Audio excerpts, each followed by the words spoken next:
আসসালামু আলাইকুম। পবিত্র কুরআনের সূরা আসরের মহিমা ও গভীরতা অপরিসীম, যেখানে মানব জীবনের সম্পূর্ণ সফলতার পরিবর্তনের দেশ নিহিত রয়েছে। রাসূল সাল্লাল্লাহু আলাইহি সাল্লামের সাহাবীদের মধ্যে এই সূরার মর্যাদা এতটাই ছিল যে তারা পরস্পরের সাথে দেখা হওয়ার পর বিদায় নেওয়ার আগে এই সূরাটি পাঠ করতেন।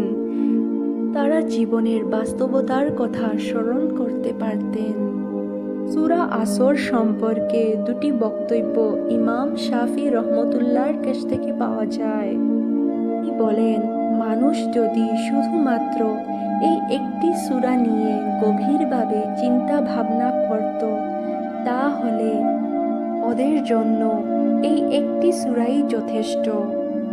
আরও বলেন, আল্লাহ যদি এই একটি সূরা বাহিরে আর কোনো সূরাই পাঠাতেন না, তাহলে এই একটি সূরাই যথেষ্ট। ভিডিওটা খুদাগণকে ভালোবেসে শেয়ার করবেন। আশা করি আপনাদের ভিডিওটা ভালো লেগেছে। সাবস্ক্রাইবও করবেন।